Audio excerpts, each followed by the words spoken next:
Assalamualaikum warahmatullahi wabarakatuh.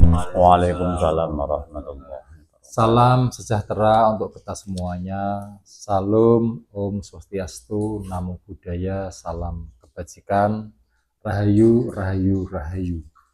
Yang terhormat Ayahanda Tuan Guru Mursyid, yang saya hormati Syekh Ngeling Bayi Nastain, yang saya hormati saudara-saudaraku dimanapun saja berada.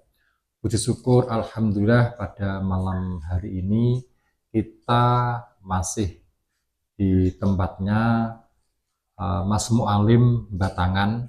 Tadi selesai tawajuhan bersama atau dzikir bersama, kemudian kita lanjutkan bertolakul ilmi atau membahas tentang ilmu-ilmu ma'rifat tinggi.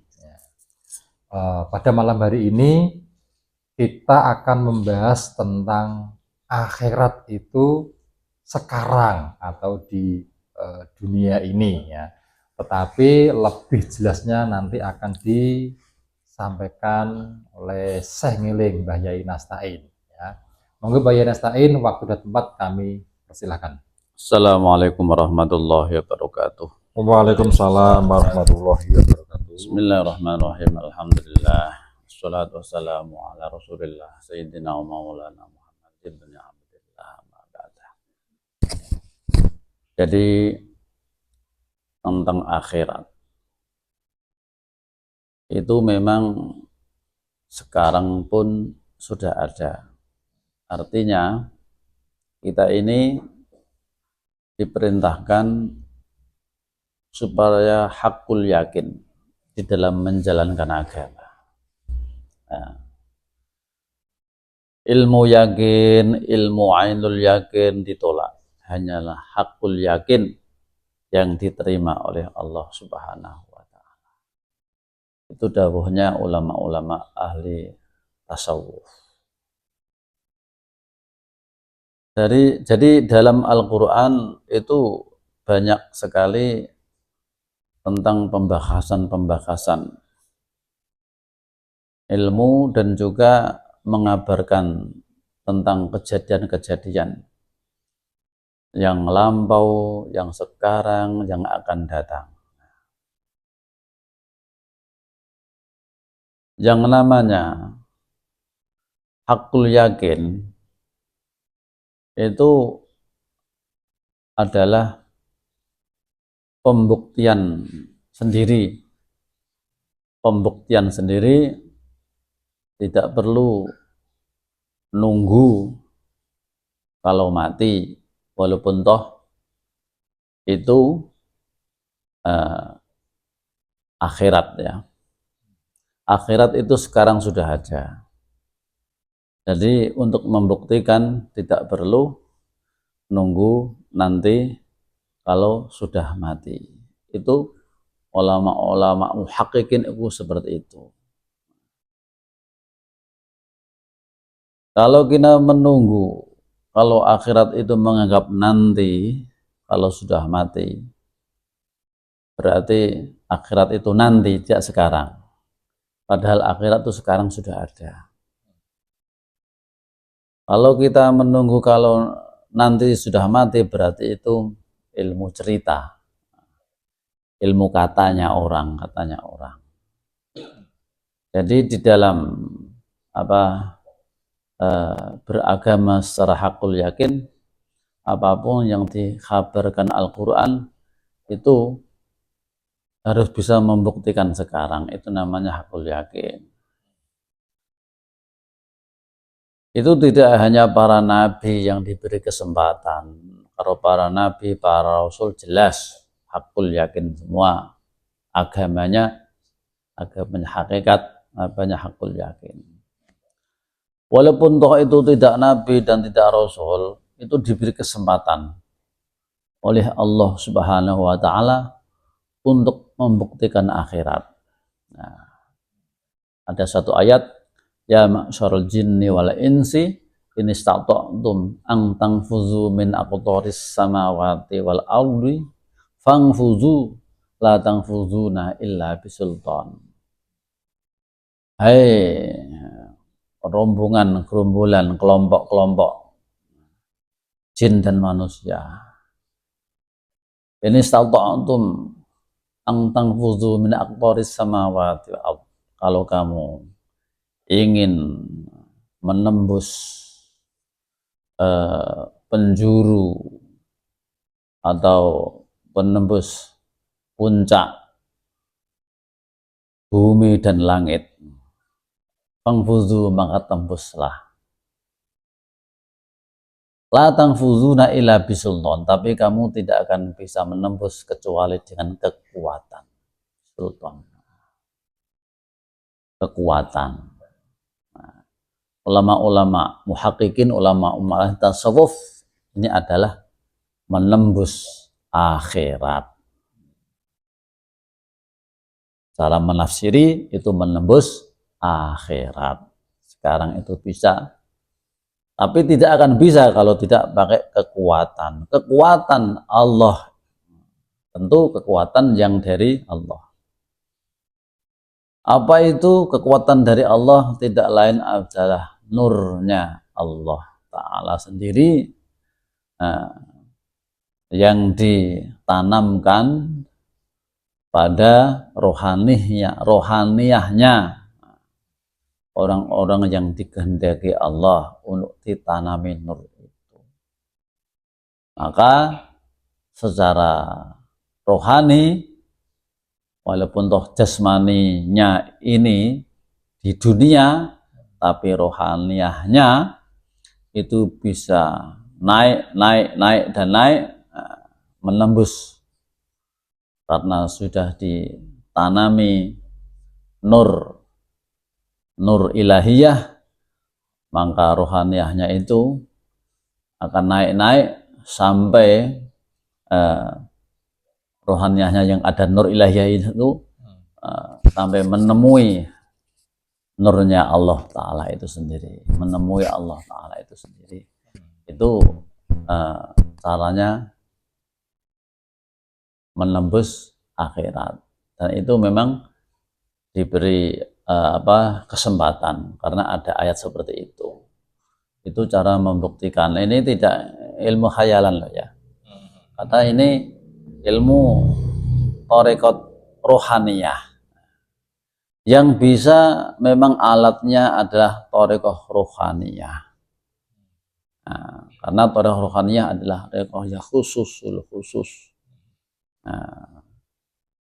Thariqah yang zikirnya zikir rohani. Itu kalau dibicarakan secara umum, memang ini dia arane orang gila, masa akhirat bisa ditembus. Akhirat itu, menembus akhirat itu ada dua macam. Satu lewat jalan umum, dua lewat jalan khusus. Lewat jalan umum ada melalui kematian, matinya jasad, artinya pisahnya jasad dari roh, itu jalan umum. Menembus akhirat mulai dengan jalan khusus, melalui jalan khusus adalah seperti tadi yang saya terangkan, yaitu apa?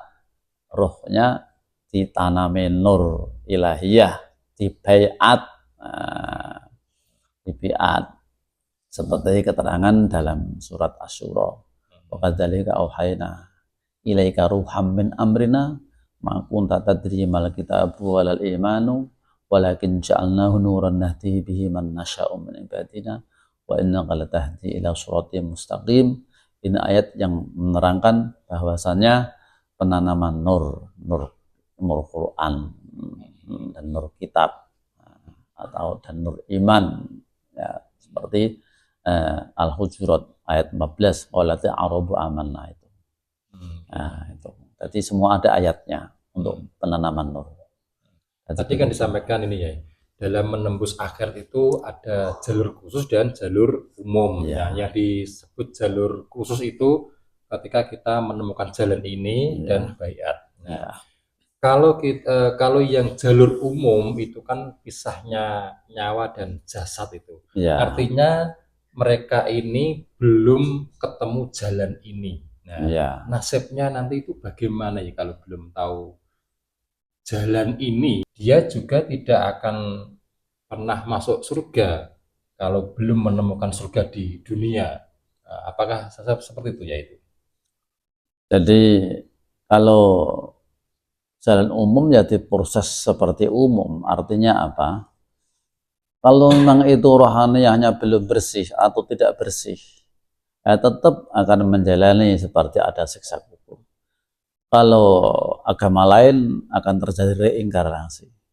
Nah, jadi di dalam Islam ini masalah reinkarnasi, saya jelaskan sekalian ya.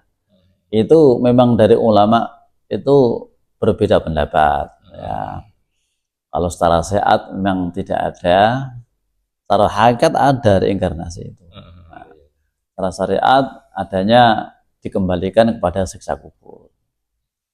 Nah, secara hakikat itu ada ulama-ulama ahli sufiah itu ada ayatnya, yang pasti ada ayatnya tentang reinkarnasi. Karena roh-roh yang tidak bersih itu akan dikembalikan lagi ke dunia dengan apa? Dengan jasad yang lain. Yang terbukti apa? Seperti suatu contoh, bayi yang baru lahir itu sudah membawa catatan amal.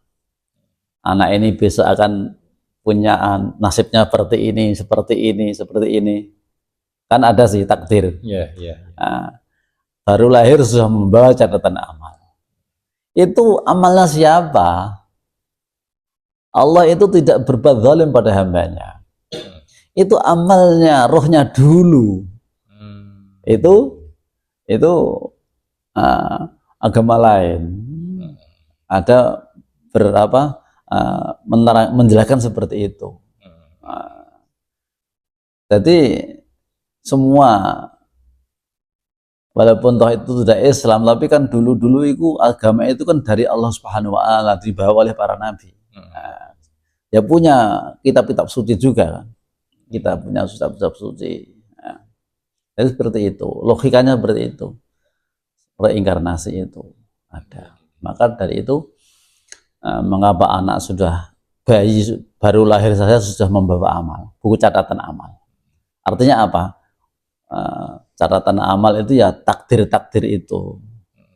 Ada yang contoh takdir itu menurut tauhid, ada yang mu'alaq, yang ada yang mubram, ada yang bisa dirubah, ada yang tidak bisa dirubah. Nanti tetap itu amal siapa takdir itu, tidak lain amalnya, rohnya itu sendiri zaman dulu. Ketika dia itu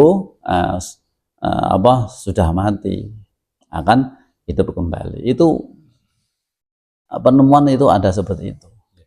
Itu orang-orang khusus. Walaupun itu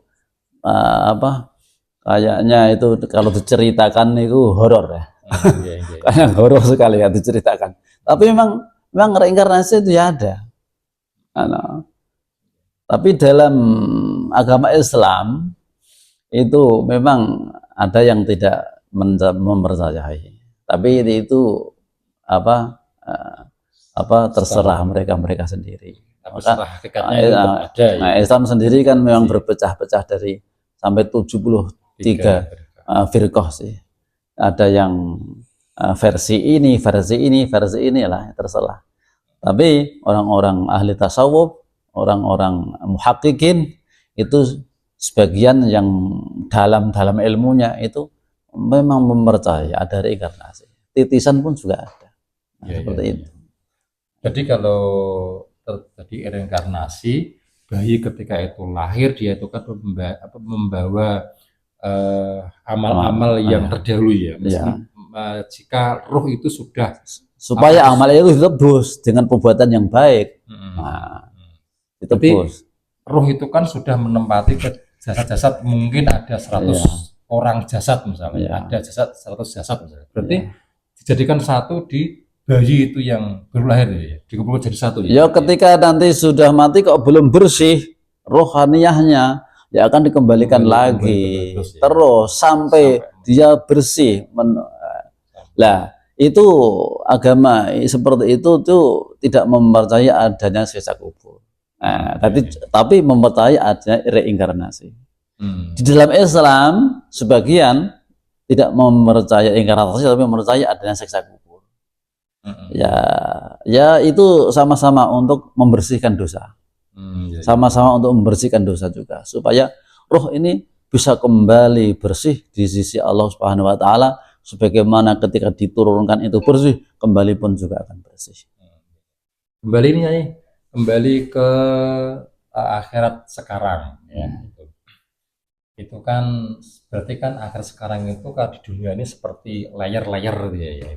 Terus ini kalau saya memahami akhirat sekarang selain tadi disampaikan secara ayat, itu kan secara kisah atau secara prakteknya Nabi Muhammad dulu itu kan ada saat Mi'raj. Nah, saat Mi'raj itu kan Nabi Muhammad hidup. Nah, itu kan ke langit 1, 2, 3 itu kan sama dengan ke akhirat ya. Terus buktikan. Nah, itu kan mampir ke surga, mampir ke neraka. Nah, berarti kan itu di akhirat juga ya.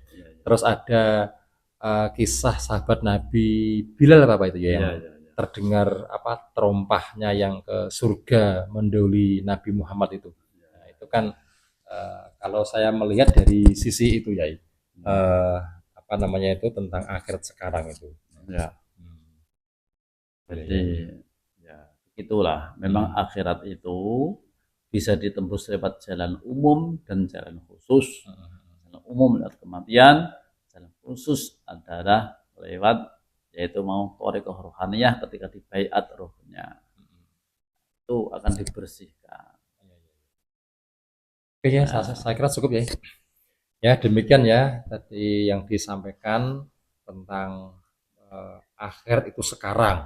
Di dalam menembus akhirat itu ada secara khusus dan secara umum. Kalau secara khusus itu kita melalui baiat ditanamkan nur iman dan nur kitab, kita akan bisa menembus akhirat. Nah, sesuai dengan ayat tadi itu juga disampaikan. Tetapi kalau menembus akhirat secara umum, terpisahnya antara nyawa dan jasad tadi itu. Nah, tapi akhirnya nanti kalau belum dibaiat, artinya belum disucikan secara rohnya, yaitu nanti akan dihidupkan kembali atau bisa dikatakan reinkarnasi ya. Ya demikian yang kita sampaikan, kurang lebihnya saya mohon maaf. Salam kebangkitan agama tauhid, salam tasawuf ilmiah nalar tinggi, thariqah nasabunnya kulidiyah ilahi anta maksudi wa ridho kamadlubi. Wassalamualaikum warahmatullahi wabarakatuh.